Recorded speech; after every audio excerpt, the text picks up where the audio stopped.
Middle ઇસ્ટમાં ચાલી રહેલા યુદ્ધના કારણે એલએનજી ગેસની વૈશ્વિક સપ્લાય પર અસર પડી રહી છે, જેના કારણે ગુજરાતના મોટા ઔદ્યોગિક વિસ્તારોમાં ચિંતા ફેલાઈ છે. ખાસ કરીને એશિયાની સૌથી મોટી ઔદ્યોગિક વસાહત અંકલેશ્વરના ઉદ્યોગો પર અસર પડી રહી છે. અંકલેશ્વર અને પાનોલી જીઆઈડીસીમાં કેમિકલ અને ફાર્મા ઉદ્યોગકારો માટે ગેસ સપ્લાયમાં ઘટાડાની શક્યતા ઊભી થઈ છે.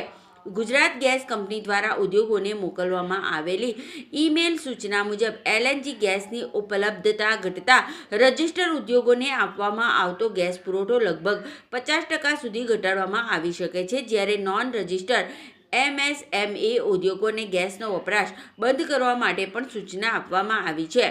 સાથે જ જો ગેસનો વપરાશ ચાલુ રાખવામાં આવશે તો ગુજરાત ગેસ કંપની દ્વારા લાગુ કરવામાં આવેલા વધારાના ચાર્જ પણ ચૂકવવા પડશે એવું જણાવવામાં આવ્યું છે. કંપનીએ ગેસ સપ્લાય કરાર હેઠળ ફોર્સ મેજર જાહેર કરીને ઉદ્યોગોને ગેસના વપરાશમાં મર્યાદા રાખવા સૂચના આપી છે. મિડલ ઇસ્ટમાં ચાલી રહેલા સંઘર્ષના કારણે હોર્મુઝમાં શિપિંગમાં અવરોધ ઊભો થતાં એલએનજી સપ્લાયમાં ખલેલ પડી છે. આ માર્ગ વિશ્વના મોટા પ્રમાણમાં તેલ અને ગેસ પરિવહન માટે મહત્વનો હોવાથી તેમાં અવરોધ ઊભો થતાં વૈશ્વિક સપ્લાય ચેઇન પર સીધી અસર પડી છે, જેના કારણે ભારતમાં એલએનજી આયાતમાં વિક્ષેપ આવ્યો છે. ગેસ સપ્લાયમાં ઘટાડો થવાથી કેમિકલ, ડાઇસ, સિરામિક અને પ્રોસેસ ઇન્ડસ્ટ્રી જેવા ગેસ આધારિત ઉદ્યોગો પર સીધી અસર થવાની શક્યતા વ્યક્ત કરવામાં આવી રહી છે, જેના કારણે ઉત્પાદન ખર્ચ વધવા સાથે પ્રોડક્શન ઘટાડવાની સ્થિતિ પણ ઊભી થઈ શકે છે. આ વચ્ચે અંકલેશ્વર અને પાનોલી ઉદ્યોગ મંડળ દ્વારા પણ એલએનજી ગેસની અછત અંગે ચિંતા વ્યક્ત કરવામાં આવી છે. ઉદ્યોગકારોનું કહેવું છે કે જો હાલની પરિસ્થિતિ લાંબા સમય સુધી યથાવત રહેશે તો ઔદ્યોગિક ઉત્પાદન પર તેની ગંભીર અસર જોવા મળી શકે છે. આ પરિસ્થિતિમાં અંકલેશ્વર પાનોલીના ઉદ્યોગકારો આશા રાખી રહ્યા છે કે મિડલ ઇસ્ટમાં ચાલી રહેલું યુદ્ધ વહેલી તકે સમાપ્ત થાય અને ગેસ સપ્લાય ફરી સામાન્ય બને. સાથે જ ભારત સરકાર ગેસના ભાવમાં રાહત આપે અને એમએસએમઈ ઉદ્યોગોને મુશ્કેલીના સમયમાં જરૂરી ગેસનો જથ્થો ઉપલબ્ધ કરાવે એવી માંગ પણ કરવામાં આવી રહી છે. નોંધનીય છે કે રશિયા સાથે ક્રૂડ ઓઇલ સંબંધિત કરાર થવાના મહત્વના અહેવાલો પણ સામે આવી રહ્યા છે. જો તે હકીકતમાં અમલમાં આવશે તો ઉર્જા ક્ષેત્રમાં થોડી રાહત મળવાની શક્યતા વ્યક્ત કરવામાં આવી રહી છે. ગ્રીન એનર્જી તરીકે ગેસનો ઉપયોગ કરતા ઉદ્યોગકારો સરકાર પાસેથી વહેલી તકે રાહત મળે એવી આશા રાખીને બેઠા છે. અત્યારે ઈરાન, અમેરિકા, ઇઝરાયલના યુદ્ધના કારણે મિડલ ઇસ્ટમાં પણ જે યુદ્ધની પરિસ્થિતિ સર્જાઈ છે એના કારણે ક્રૂડ ઓઇલ આધારિત અખાતી દેશોમાંથી આવતું જે પ્રોડક્ટ છે એના કારણે ઘણી બધી શોર્ટેજ ઊભી થવાની શક્યતા છે. સરકારના પ્રયત્નો છે કંટ્રોલ કરવો અને એ આવશ્યકતા પણ છે. ઉદ્યોગોમાં જરૂરિયાત છે પણ કદાચ ભાવ વધારાના કારણે ઓર્ડરો વધઘટ આવે તો જરૂરિયાત ઓછી પણ ઊભી થાય. પણ જે કંઈ વ્યવસ્થા અત્યારે છે અને રશિયામાંથી જે મળવાનું છે ક્રૂડ ઓઇલ એ બધું જોતો બહુ મુશ્કેલી ન પડે હાલના સંજોગ. પણ જો યુદ્ધ લાંબુ ચાલ્યું તો એની તકેદારીના ભાગરૂપે અત્યારે ગુજરાત ગેસ જે સરકારી સંસ્થા છે એને ઇન્ડસ્ટ્રીયલ જે બોટલિંગ છે કે ઇન્ડસ્ટ્રીયલ સપ્લાય છે એના ઉપર ફેબ્રુઆરીનો જે વપરાશ હતો એના 50% આ વર્ષ આ મહિને લેવો ને વધારાનો ચાર્જ હોય તો વધારાના ભાવે લેવો અને જરૂરિયાત પડે તો એ પણ વધારે ન પણ મળે. આ બધી જે આગોતરી તૈયારી કરેલી છે એ જરૂરી પણ છે અને આપણે આશા રાખીએ કે આપણા વડાપ્રધાનશ્રીની મધ્યસ્થતા જો થાય અને વાતચીતો ચાલી રહી છે અને બધા જ વસુંધૈવ કુટુંબકમની ભાવનાથી સમજે વર્લ્ડ લેવલે તો યુદ્ધ જલ્દી પતી જાય. જો નહીં પૂરું થયું તો આપણે જે રીતના કોરોનામાં સરકારી તંત્ર મેનેજમેન્ટ કરતી હતી સપ્લાયની એવી રીતના ગેસ સપ્લાય, પેટ્રોલ સપ્લાય, ક્રૂડના આધારિત જેટલી પ્રોડક્ટ છે એનું કંટ્રોલિંગ આવી જાય. અને એવું આવી જાય તો નાગરિકે શું કરવું એ પણ પરિસ્થિતિ આવે. અત્યારે આપણે ઇન્ડસ્ટ્રીની વાત કરીએ છીએ, પછી ઘરગથ્થુ ગેસ સપ્લાય માટે જે રિઝર્વ રાખે છે એ પણ પૂરો થાય તો શું કરવું એ બધી ચર્ચાઓ ચાલી રહી છે. અત્યારે જે માનો કે ગેસ પર સપ્લાય ઉપર કાપ મૂકવામાં આવે તો ઉદ્યોગોના ઉત્પાદન ઉપર કેટલી અસર પડે, ઉદ્યોગો પર કેટલી અસર પડે? અત્યારે જો કાપ મૂકવાનું ઓલરેડી ચાલુ થઈ ગયું છે, સામે ઓર્ડરો આવે પણ નહીં અને આવવાના હોય કારણ કે જવાનું જ નથી. જે કોઈ પડ્યા છે એ પણ જવાના નથી અને ક્રૂડ વધવાથી બધી જ કેમિકલ પ્રોડક્ટો ક્રૂડ આધારિત છે, બેન્ઝીન આધારિત, એટલે એના ભાવ પણ જબરજસ્ત વધી રહ્યા છે. એટલે નવા ઓર્ડર પણ નહીં મળે. પણ છતાં લોબી યુદ્ધ પછી જરૂરિયાત ઊભી થઈ તો ભાવ વધારા સાથે બીજા ઓપ્શનો મિડલ ઇસ્ટ સિવાયના રશિયાના ને બધા સ્વીકારી અને મહત્તમ ઉદ્યોગો ચાલે એવા પ્રયત્ન સરકાર કરશે અને આપણે પણ એમાં યોગદાન આપવું પડે. અત્યારે ઉનાળો છે તો સૌર ઉર્જાનો વધુમાં વધુ ઉપયોગ કરીએ. આપણા જૂના કોઈ ગોબર ગેસ ગામડે ને બધા બન્યા હોય તો એમાંથી ડોમેસ્ટિક ગેસ સપ્લાય અહીંયા ઘણા કોમન ગેસ પ્રોજેક્ટો છે એ કરવા જોઈએ. ને આગોતરા હું તો કહું ફરથી આપણે ભવિષ્યના આયોજન માટે ગોબર ગેસ પ્લાન્ટ ખેડૂતોના કેમ વધારે બને એવી પણ યોજનાઓ લાવવી જોઈએ. આ એક ડિઝાસ્ટરથી ભવિષ્યના આયોજન માટે પણ તૈયારી સરકાર કરશે કે ભાઈ એમાં સબસિડાઇઝ કરીને ગામડામાં સમજો કે ઉત્તર ગુજરાત દેથાણ કરીને ગામ છે તો એ ગામમાં કોમન ગોબર ગેસ પ્લાન્ટ છે, ગામમાં ગેસ સપ્લાય થાય, એમનો સારને વર્મી કમ્પોસ્ટ બને તો ખાતર તરીકે છે. આવી યોજનાઓ પાછી પ્રસ્થાપિત પડે. આમાંથી કંઈક શીખવાનું છે ને હું ચોક્કસ તમને કહી શકું કે મોદી સાહેબે જેવી રીતના ગુજરાતમાં રાયટ થયા પછી કે ભૂકંપ થયા પછી ગુજરાત શું કરશે તો વાયબ્રન્ટ ગુજરાત બનીને આજે વિકાસ કર્યો છે એવી રીતના આમાંથી પણ સરકાર કંઈ રસ્તો કાઢશે એવી મારી આશા છે.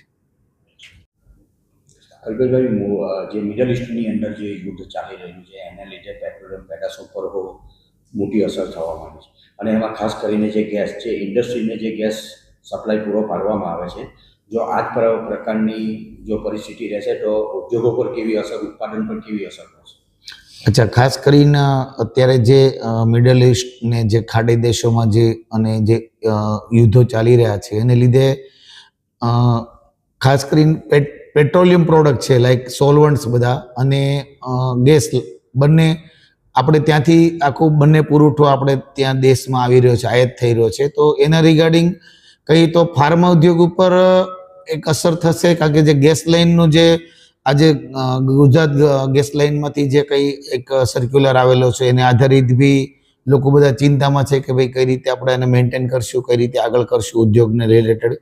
અને જોડે જોડે વાત કરીએ તો સોલવન્ટ્સના જે પ્રોબ્લેમો જે છે કે જે પ્રાઇસ ઇન્ક્રીઝ થઈ રહ્યા છે અને એને રિલેટેડ. બટ આ બધી પરિસ્થિતિની અંદર જે આપણા માનનીય વડાપ્રધાન શ્રી જે કન્ટિન્યુ જે અલગ અલગ કન્ટ્રીઓ સાથે મીટિંગ્સ ને બધા લઈને અને જે આપણે એને સોર્ટ આઉટ કરવાનું છે અને અમને લોકોને ઉદ્યોગકારોને બી પૂરો ભરોસો છે કે આપણા વડાપ્રધાનના જે પ્રયાસો છે કન્ટિન્યુ એ પ્રયાસોથી કંઈક સોલ્યુશનનો કંઈક ઉકેલ આવશે અને આપણે જે અછત છે એ ટૂંક સમયમાં કઈ રીતે આપણે એમાં નિવારી અને આપણે કન્ટિન્યુ બિઝનેસ કરી શકશે.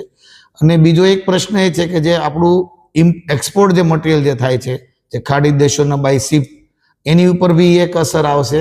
પણ એના જે કંઈ લોકો જે પ્રયાસો કરી રહ્યા છે આપણા જે એક્સપોર્ટ બોડી બધી ગવર્મેન્ટની, તો અમે એવું અહેસાસ કરીએ છીએ કે ભાઈ બહુ શોર્ટ ટાઈમમાં આને રિલેટેડ એક સોર્ટ આઉટ થાય અને જે ઇન્ડસ્ટ્રીઝને જે કંઈક રેવન્યુ બેઝ ગવર્મેન્ટને જે ધક્કો મતલબ જે લોસ ઓફ ના થાય અને જે ટૂંક સમયમાં નિવારી શકાય એની ઉપર અમે લોકો બી ચિંતિત છીએ અને ગવર્મેન્ટ બી ચિંતિત છે.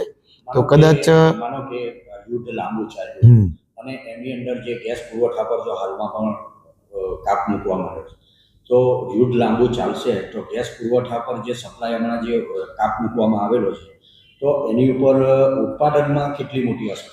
યસ, ઉત્પાદનમાં તો 100% અસર દેખાશે જ. પણ જોડે જોડે ગવર્મેન્ટના એક પ્રયાસો ચાલી રહ્યા છે ગુજરાત ગવર્મેન્ટના.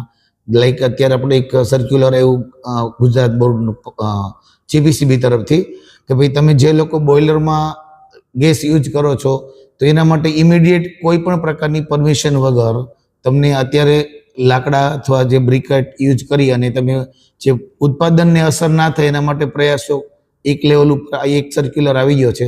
જોડે જોડે અનેક ટાઈપના સર્ક્યુલરો ઉપર ગવર્મેન્ટ, સ્ટેટ ગવર્મેન્ટ અને આપણી જે સેન્ટ્રલ ગવર્મેન્ટ અને સહિયારો કન્ટિન્યુ એ લોકો એની ઉપર ડિસ્કશનમાં છે. અમે લોકો બી એને રિલેટેડ અમારી પાસે બી અમુક રિવ્યૂ આવતા હોય છે કે ભાઈ કઈ રીતે આને મેન્ટેન કરવું, કઈ રીતે આમાંથી બહાર નીકળવું. કારણ કે આ પરિસ્થિતિ વર્લ્ડ વાઇડ છે તો એને આપણે કઈ રીતે આપણે ખાલી ઇન્ડિયન ગવર્મેન્ટ અને આપણા સહિયારા પ્રયાસથી કઈ રીતે એમાંથી બહાર નીકળી શકીએ. તો આમાં ખાસ કરીને ઇન્ડસ્ટ્રીઝ અને ગવર્મેન્ટ એનો જેટલો બી સમન્વય થઈ અને જે કંઈ ડિસ્કશનો થશે એ આપણા માટે બેસ્ટ પ્રયાસ રહેશે.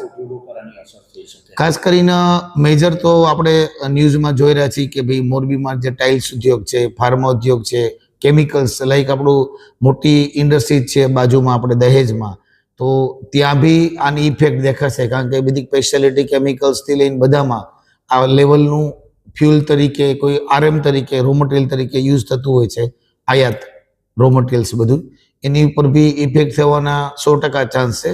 અને ખાસ કરીને એક રમૂજની વાત કરું તો એ છે કે ભાઈ જે રેસ્ટોરન્ટ ઉપર ખાસ અને જે કેટર્સ કે જે લોકોને જે અત્યારે જે બોટલ્સ નથી મળતી તો એ લોકો ઉપર બી અસર થવાની છે. અને બીજું એન્જિનિયરિંગ બિઝનેસ છે એની સાથે હું સંકળાયેલો છું, એટલે એન્જિનિયરિંગમાં બી જે કટિંગ માટે જે ગેસ યુઝ થતો હોય LPG એના ઉપર બી આની માઠી અસર થશે એવું દેખાઈ રહ્યું છે.